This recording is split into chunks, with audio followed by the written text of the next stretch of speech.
What's going on, my fellow warriors? This is Musou Prince back with another Royal Rambling. And today, I'm going to talk about a game that was shadow dropped in the middle of Sony's February State of Play. A game called Warriors Abyss.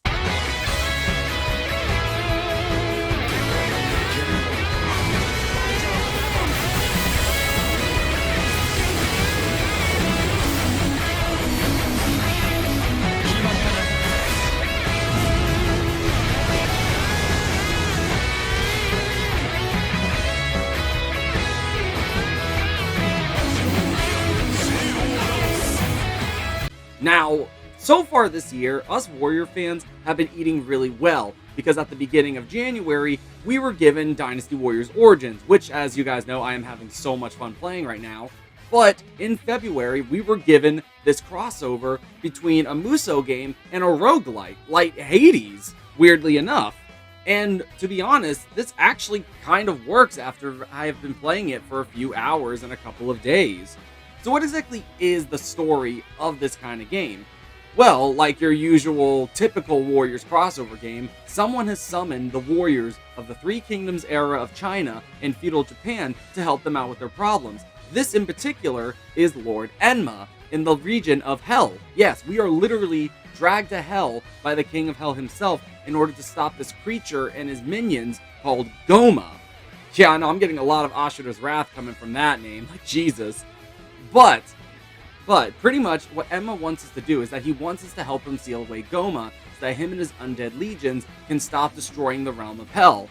Which honestly, it's a little ironic considering the fact that, you know, Hell is supposed to be a place for the undead to like wreak havoc in the first place, I thought. But Enma is not your usual King of Hell. And if I'm on the topic of Enma, holy crap, this character is a breath of fresh air, especially coming from a series like Musou. Oh, like, I can't even get enough. So most of the cutscenes in this game, they are done through static images and dialogue boxes and all that stuff. And most of the time, you will actually be seeing the static images being of Enma. These artists had so much fun with this character. His expressions and his dialogue, I need to figure out who the VA is of this character, because they really went in 100% with it. And they made the supposedly dangerous King of Hell adorable as shit, and I can't get over that.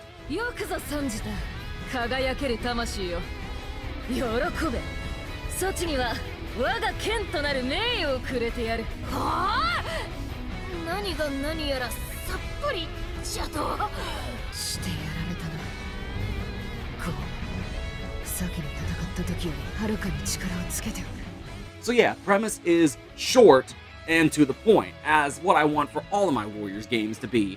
But, so let's get into the main juicy part of the game itself, the gameplay. So, I'm going to go over the combat first. We have our basic stuff, so we have our normal string of square attacks and our triangle combos. It's just your typical go-to warrior shtick. And along with your usual Musou attack, that is a very powerful area of effect attack that can clear away hundreds or even like dozens of hundreds of enemies. But there is a new thing that was added into the game, which for a lot of Musou games is not really all that new, but for a game like a roguelike like this, you definitely need it. It is a dashing button, essentially, that we can use to essentially get away from enemy attacks and to just dodge away from taking damage. Here are some of the new stuff that's been added, though. One of the things is that this game has a recruiting system. So, as you go through something called the Hall of Bonded Souls, you will be able to unlock all manners of things, including characters and new formations, and I'll get to formations in a moment. But when you unlock these new characters, not only can you be able to choose them to play as the main character, but you'll also have a chance to recruit them while you're in the middle of traversing Hell. And so, what exactly does recruiting these characters do? Well, they each have their own specific perks. They have specific perks depending on if they're the main character you're playing as well as perks that you can earn while actually recruiting them. Not only that, but they also give you these certain stat upgrades as well, which again, I will go into later. But when you recruit them, some of them you can actually put into your formation, and they have these specific skills that they can do to help you clear out enemies. On top of that, if you have at least one ally in your system, you can be able to perform something called an assemblage attack. which is essentially this game's version of Warriors Orochi's 4 Magic Blast attack that can allow you to essentially nuke the entire area that you're in. And in terms of that, let me go ahead and talk about the formations now. So these formations, they allow you to take in 6 recruited people that you were able to obtain while traversing Hell. And essentially, these formations, they actually have like a base perk that they can give you. So choosing the right formation, depending on what kind of build you're going for, can really help a lot. But on top of that, some of them have specific spots where you put characters, your allied recruits, into it that can actually be able to buff them and make their attacks do even more.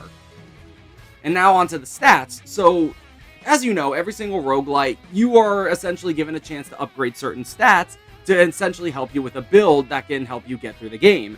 And these stats in particular for Warriors Abyss is Vigor, which helps out with your damage, Skill, which can be able to help you unlock attack extensions as well as help you with your combo windows, Speed, which is self-explanatory for the movement speed as well as giving you additional dashes, Wisdom, which can help you with your Musou charge and damage, Charm, which can help you with your assemblage charge as well as your ally cooldowns, and then you have your usual elemental effects, which is Fire, Ice, Wind, Lightning, and Slay.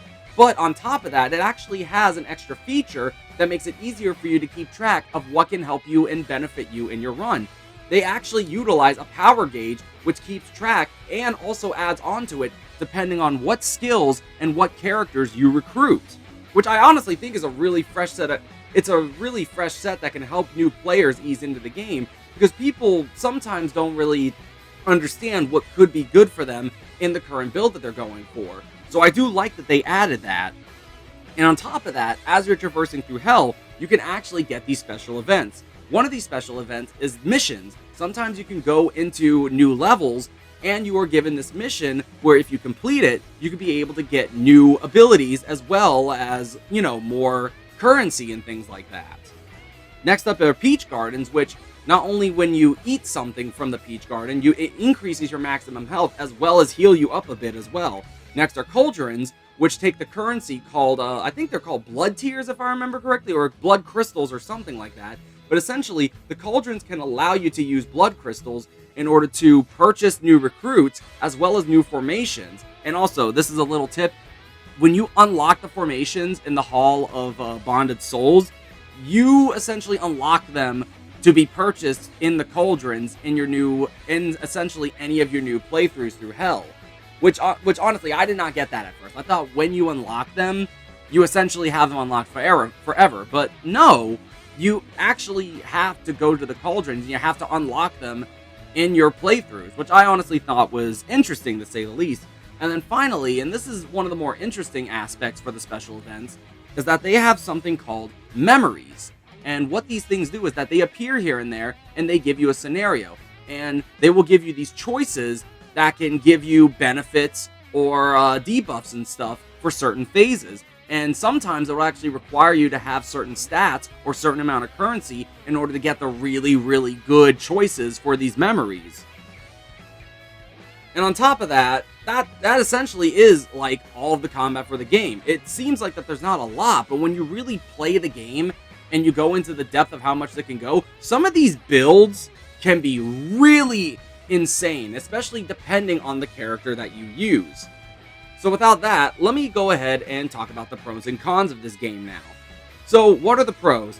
The combat is simple, and that's par for the course when it comes to most of these Warriors games. They are known for having very simple and very easy to pick up combat. Also, because thanks to the power gauge, this game is also very easy to understand the upgrade system, and you can be able to do whatever you want while also being able to keep track of how powerful you are and to see if your build is as good as it should be. Next is that the game has a huge roster of characters. You literally have every single character from Dynasty Warriors up to Dynasty Warriors 8, including the Dynasty Warriors 8 Extreme Legends games. So you have Changong and Lu Lingqi on top of that. And also, for every single character in Samurai Warriors up to Samurai Warriors 4, 2, and it also includes characters from Spirit of Sanada, which is something that I thought was weird when I first played Warriors Orochi 4. I'm like, Spirit of Sanada came out before Warriors Orochi 4, I believe, and it was such a shame that we never got them in a Warriors Orochi 4 game. So it's really nice to see that we have Masayuki Sanada, Sasuke Sarutobi, and Cha-Cha in this game. That was honestly a breath of fresh air, and I honestly did not expect them to be in the game, considering they didn't even put them in Warriors Orochi 4. And on top of that, every single character, as usual, is varied and unique. Every single character has their own unique moveset, but on top of that, each character, as I said before, has their own unique perks if you decide to choose them as the main character that you're going to take through hell. Also, this game is really going through the pits of nostalgia. This game has so many music tracks from not only the more recent, like Dynasty Warriors and Samurai Warriors games, but it also has the old tracks, and I mean like the original old tracks from games like Dynasty Warriors 3 and even the original Samurai Warriors game, which for someone who has been with the series since those games, it felt really good for me to hear those tracks again, and in their old original styles. And on top of that, this game, it's only $25. Like, for a game that has been, like, shadow dropped, and for such, you know, such a simple and straightforward concept like a roguelite, I feel like this game's price is actually fair. And that's saying a lot, considering, you know, Koei really has a hard time with not putting prices down for their games that have been out for years now. Because, like, you know, Dynasty Warriors 8 Extreme Legends, the Complete Edition, has been out since the PlayStation 3 games. And even now on PlayStation 4 and 5, it's still $60. So, again, it was a breath of fresh air to see that a game like this was not like $40 or $50 or even $60. It was actually $25. So to me, given who made this game, that's a pro in my eyes. But now let's move on to the cons. The first con is that this game, to me, is still missing some characters. Specifically, the Mystics and the crossover characters from the Warriors Orochi series. Now, the reason why I'm saying this is because this game seems like it takes place in the Orochi universe, because King Enma, he's definitely a mystic. There's no doubt about that. He is a mystic like Taigang Wong, Susanoo, and all of those guys. So it's honestly such a crying shame that we don't have any of those characters from Warriors Orochi in this game. For real, like, I honestly felt like that was a missed opportunity, especially considering the fact that they have tracks from Warriors Orochi in this game. So that just makes me baffled even more that we don't have the Mystics. I mean, I could definitely understand if they didn't put in the crossover characters, but at least put in the crossover characters from, like, your own games, like Ninja Gaiden or Warriors Legend of Troy or Bladestorm and stuff like that. They, like, you guys, they own those IPs, so it makes no sense why they wouldn't have them in the game either. And even on top of that, why also not add characters from the Warriors All-Star series as well? So, like, I just feel like there was a lot of missed opportunity for having an even bigger roster than what was given us, even though this is already a pretty big roster. Also, there's not much variety within these special events. I've mentioned earlier that there were a lot of types of special events, but in terms of these special events themselves, I rarely got any change in some of these missions. Because most of the time with these missions, it's just going to find someone and defeat them, or defeat a certain amount of character, or defeat a certain boss. Like, that's it. That's really all that I've seen that. It's just like those three varieties: defeat a certain amount of enemies, defeat a certain boss within, like defeat a certain boss or an enemy officer within a certain amount of time. And the only thing that I feel that has more of the variety with these things are the memories, because they can give you buffs and perks and all that stuff. And I've already seen a whole bunch of different memories, so that at least goes. But everything else, like, it doesn't add much to the gameplay variety in my eyes. So that's why I think of it as a con. Also, hey guys, this is future Musou Prince. In editing, there's one con I forgot to mention that I thought was a really major one, and a downright disappointment that it doesn't have. This game doesn't have online co-op. That is honestly such a travesty, especially because there are roguelike games like the TMNT Splinter in Time for the Switch that can handle online co-op. And these guys and Koei, they're known for their online multiplayer game, for online co-op, or even couch co-op. It doesn't even have couch co-op either. So that's a major con, that it doesn't have online multiplayer for a company that is known for making games that has multiplayer. And it's such a huge letdown and such a wasted opportunity that the game doesn't have that. And finally, the game is very straightforward, much like most of your roguelike games. And really, I'm saying this as a con because I know the Musou community. I know the Musou community, and I know people who try to get into these series as well who aren't a part of the Musou community. Like, a lot of people love to complain that Warriors games are just very straightforward and way too simplistic and repetitive. And really, if you're not someone who enjoys the Warriors franchise as much as me and other people, yeah, this game is going to seem way too simple and way too repetitive for you. So I will put that as a con, even though I myself am enjoying this game to the fullest. And that's all that I have to say about this game. So my final thoughts about this: Warriors Abyss was definitely a surprise, to be sure, and a welcome one. And yes, I will put that meme in there if I have to. But this game was a really good surprise. And really, this is helping me because since Dynasty Warriors Origins dropped, it literally just dropped in January. We know it's going to be a while until we get essentially another Samurai Warriors game, or even potentially another Warriors Origin game if they're going to do that. But aside from that, this is giving us something that can allow us to tide us over. It's essentially allowing us to satiate ourselves with Warrior content until the next game comes out, whether it be DLC for Origins or even a new entry into the Musou franchises in general. So with that, the combat is simple, but a very linear progression. Those two really go hand in hand, and really, again, it makes sense considering that it is a roguelike game. It has a huge roster with a bunch of different playstyles, so literally, like, this roster really helps with a roguelike because there are so many characters that you can go through that will make every single one of your playthroughs different and interesting, to say the least, because I have played through this game as Sasuke Sarutobi, Kenshin Uesugi, Guan Yu, and Magoichi, and I have had different and varying results with all the... Oh, and Jushu. I played with Jushu as well.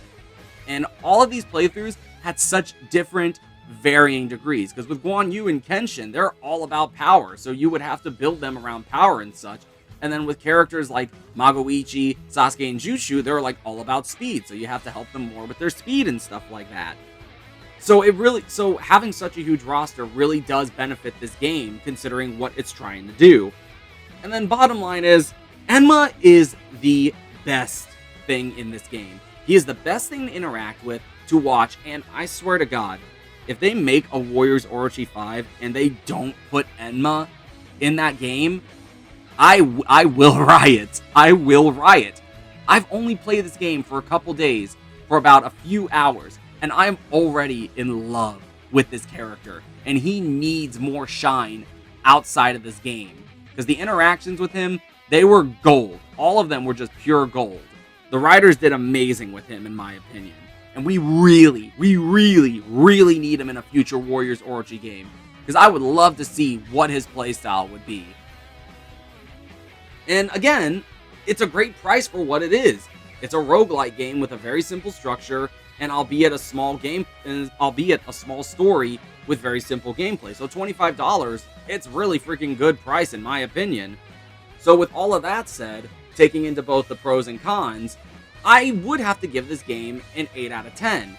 But that is only a very strictly 8 out of 10 for people who are either really into roguelites or really into Dynasty Warriors, and especially both. If you're someone who is not into these kinds of games, or really into the Warriors franchise at all, I wouldn't recommend getting it, because unless you like this kind of gameplay style, or even the franchise, just to see if it could get you into roguelite stuff, I would probably just stay away from it. But even on top of that, I will say that compared to most other roguelite games, because I have played Hades and stuff like that, this game is very simple. I can actually even say this could be a baby's first roguelite.